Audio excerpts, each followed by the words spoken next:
Hey everybody, it's Alma with the Cat's Pajamas, and today I'm going to show you how easy it is to sculpt these flowers on this card.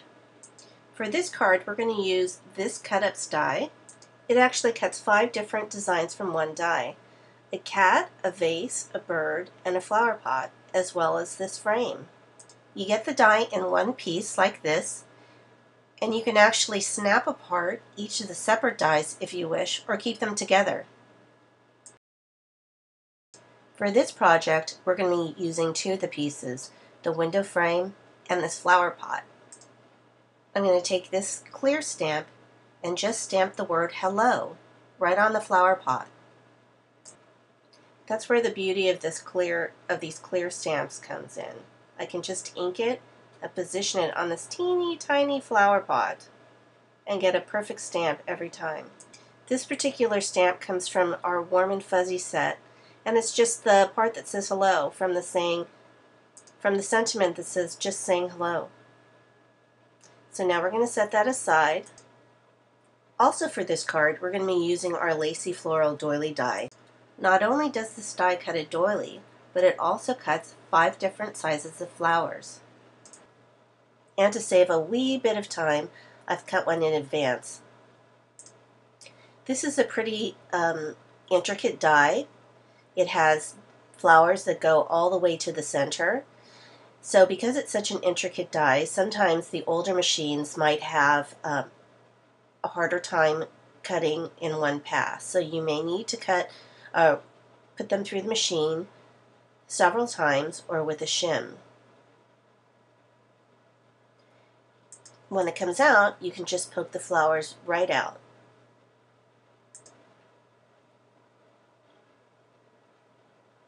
See how quick that is? Oh, one more.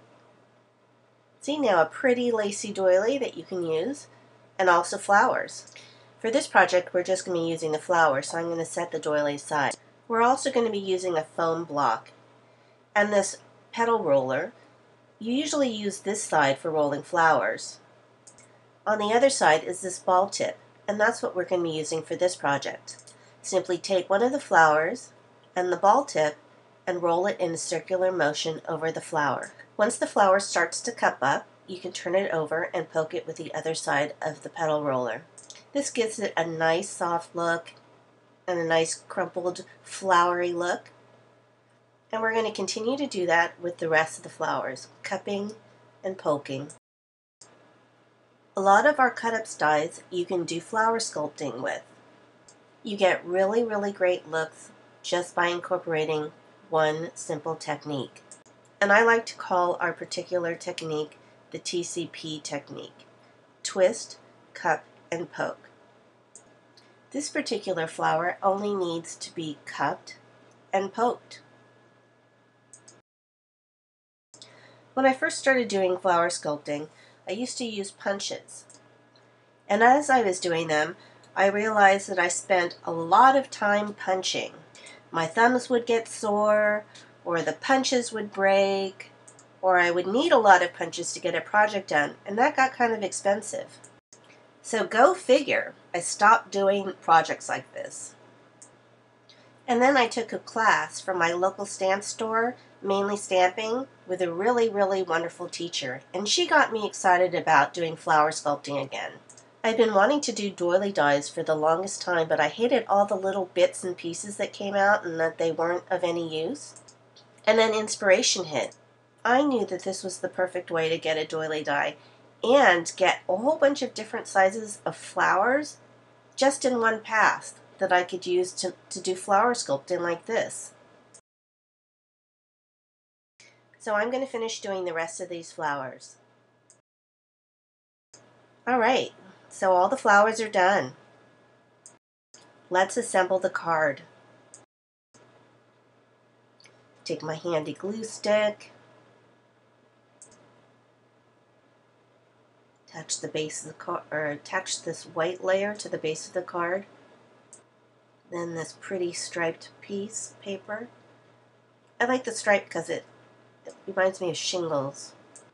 Then I put some foam tape on the back of the window and just attach it to a little square of patterned paper.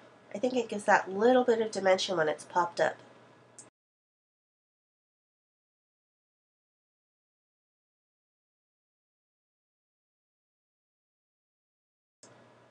Now I'm going to attach this square of paper to the front of the card.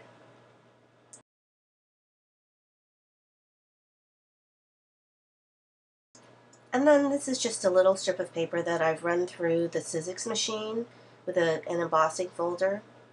And then I put 2 layers of the foam tape on the back because I want it to stand up even further above the window to give it more dimension. And then I've cut a piece of grass using our grass die. I think I'm going to use, that's cute. I think I'll use this side instead.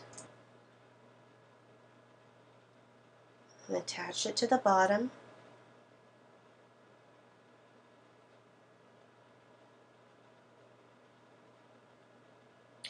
And then I'll put a little bit of foam tape on the back of that flower pot.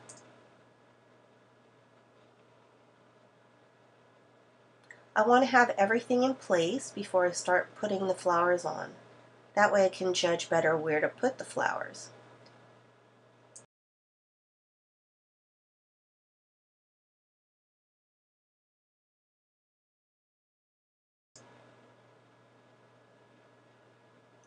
And I'll pick what I think is the cutest flower. A little foam tape on the back of it.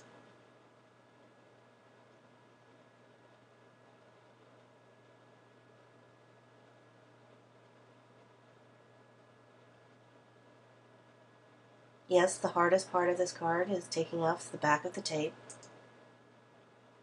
Then I'm going to doodle a little stem and a leaf just to tie the whole thing together. See, it's not perfect. Then I'm going to color in with a little Copic marker.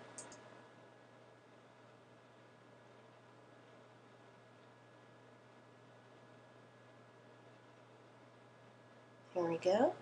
I think that stem really ties that flower in so it's not floating on top. Now we're ready to place the flowers. We have a little bit of white glue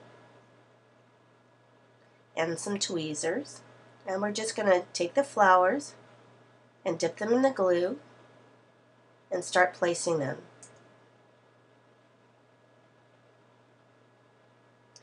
I'm just going to tuck some here and there. I usually start with the biggest flowers first.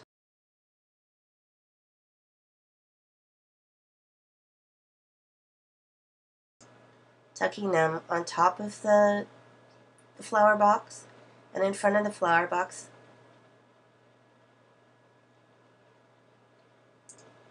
And then I just kind of fill in. There's no rhyme or reason to where I place these, but it really helps to have all these different size flowers and the different looks of the flowers.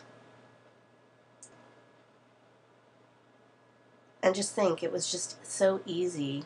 I didn't have to buy 3 different punches. It all came from one pass through the die cut machine.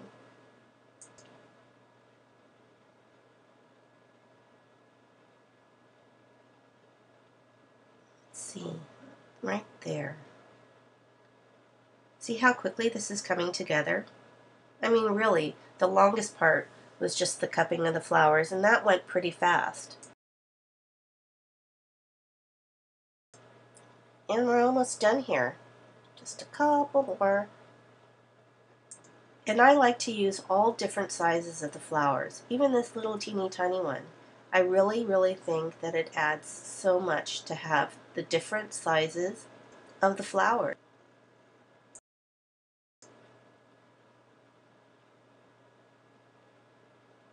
Just a couple more.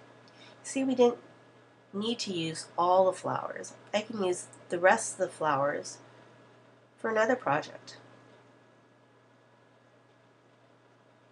Or maybe make another card. It was that easy. I think I'm done. Looks pretty cute. Now I'm going to use this dimensional paint to add some centers. The trick to using this dimensional paint is to squeeze a bit out on a piece of paper, keeping pressure on the bottle and not allowing any air bubbles back into the bottle. That way you keep a nice even flow and control over the paint that goes out onto your flowers.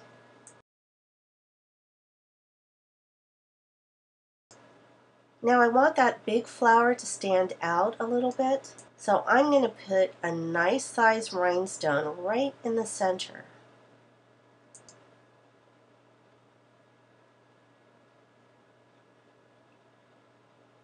Now I want to put a little finishing touch, this khaki bow, and I'll put that right underneath the flower. On my original card, I had it off to the side. I can't decide which place I like it better. And of course, I've touched the paint, so now I'm going to have to fix that, which is okay. It happens. And I think we're done. Once this dries, I can send it off to somebody I want to say hello to. I think it's a really, really cute card. I hope you do too.